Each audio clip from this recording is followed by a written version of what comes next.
As fate would have it, our next contestant, their name is also kind of musical. Coda Brewing Co. will be presenting. We have Luke Smith.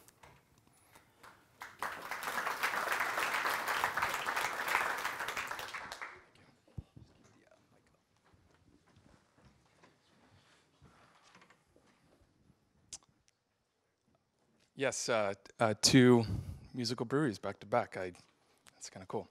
My name's Luke Smith. I'm head brewer and founder of Coda Brewing Company in Aurora, Colorado. I'd like to thank John for inviting me. I've watched from the other side for a couple of years, and it's an honor to be up here today. For over a decade, I've designed cancer therapeutics using yeast as a model. I've published papers in yeast microbiology, biochemistry, and even bitter taste receptors. For fun, I play most instruments and currently play in a band called the Lookout Mountain Boys in Golden. While studying yeast in the lab, I was studying yeast at home, different strains, of course. In 2011, I converted my barn into a nanobrewery to pilot recipes and work on finding property, equipment, investors. In 2013, I was approached by my current partner to start Coda on the University of Colorado campus, our main demographic. As far as business development is concerned, I asked Tommy Arthur for advice a couple years ago about starting a brewery. He said, don't overspend. So I traveled overseas to oversee production, ended up with another profitable business, repping for a beer equipment company, and getting one hell of a deal in a brew house. So I built most of the brewery from the ground up, including the bar, the furniture, to save as much money as possible. Everything I could do myself, I did. Current projections show 500 barrels this year with a 33% increase in production next year and debt-free in 2 years. To build the brand, the first person I hired was a phenomenal Grammy Award-winning designer to convey my passion for the craft. Varnish Studios melded my past and my present into a functional beer apothecary, hence our motto, ale's what cures you.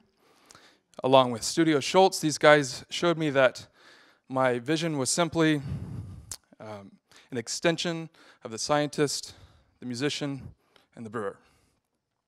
We opened May this year with a focus on discreet beer. 4 months later, we were given a silver medal at GABF for the Sleepyhead Passion Fruit Kolsch, which you're drinking now. When I say discreet, I mean all beers are crafted with a different water profile and a unique yeast strain to provide a distinct experience for our taproom-based brewery. We'll be purchasing a bottling line in the first quarter of next year to see how the Sleepyhead will do. Sorry, man. Done? Yeah. Strict times.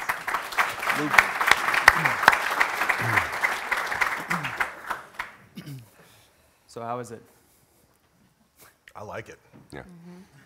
I mean, I didn't know what it was at first, but I mean, obviously very fruit forward. Yeah. I almost thought it was a sour at first, but Yep. once you said passion fruit, it made sense because it's very tart. Yeah. Yeah. I like it. I like tart.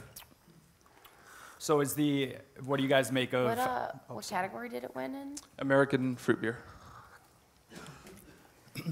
So now we've had two musical-themed breweries kind of back-to-back. What do you guys make of, I guess, that message this time around? Does it come through the same? Do you like it more or less? Or? It's totally different. Yeah, totally different. Because I like the kind of science appeal that you're Yeah. talking about in terms of the water, the yeast, being focused on each beer being its own thing. I get more of like a mixologist Yeah. feel to it, Yep. which is it's cool. How scalable do you think the unique water and unique yeast strain per beer is for you? My assistant is a microbiologist. We're already working on in-house propagation. Water profile is easy because of our mineral level. Yeah.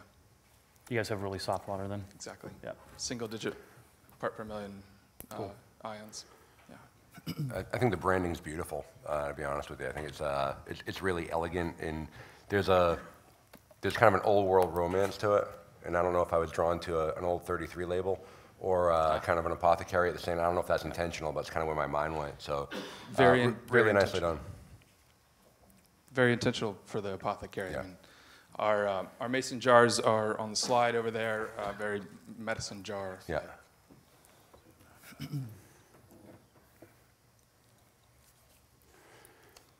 I guess to sum it all up, the science influences the product development, and the music is what I'm hoping to carry it into the market with.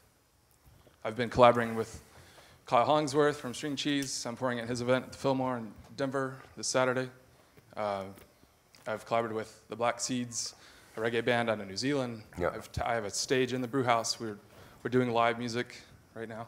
Can you take a second just to elaborate on? So you've got two really interesting kind of pillars for the brand then. So you've got music and you've got kind of science and apothecary. How do you look to marry those? Because they both take you very different places, obviously. Sure. Like I said, the science is going into the product itself. But you've got to make quality beer, right? And to drive that, you need brand, and the music for me, since I'm so passionate about music, is what I see pushing it in the market. Oh, sorry, go ahead. Oh, did I hear you say you have live music at the brewery? I do. I have a stage in the brew house. We tap the music on the stage, and when the music and the beer come to an end, that's the coda, meaning the end. This is a coda symbol. Yeah. Are those two things, kind of the musicality and the science of it, are those both coming through in, I guess, the branding for you and in, I guess, the beer itself? I get more apothecary than I get music. Yeah, I'm not seeing the totally. music as much. Yeah. When you Well, and I don't know why you can't just have the apothecary feel to it. I mean, there's nothing wrong with that. I know you love music and that's your passion, but the apothecary thing could sell. I mean, on its own, it doesn't need It's a anything really cool else space. next to it. This has come up in marketing discussions, roundtables before, and I'm struggling to hang on to that music part. You still play, man. That's Still That's right. play, yes. You don't have to give it up. You know, when you ask about marriage of the two, every beer is paired with a track, with an artist. Okay. Sleepyhead is the name of a song by Passion Pit, Passion Fruit. So the story's there. It's just, this is new for everyone. Yeah. And we're going to see if this marriage works. Yeah. But yes, the apothecary being on the medical campus of the University of Colorado, it's working. Yeah. I mean, people, they get it. Sure. Yeah. What format is the Kolsch going into when you the 22-ounce packaging bombers. Yeah. Cool. Thanks, guys. Thank you. Luke. Yep.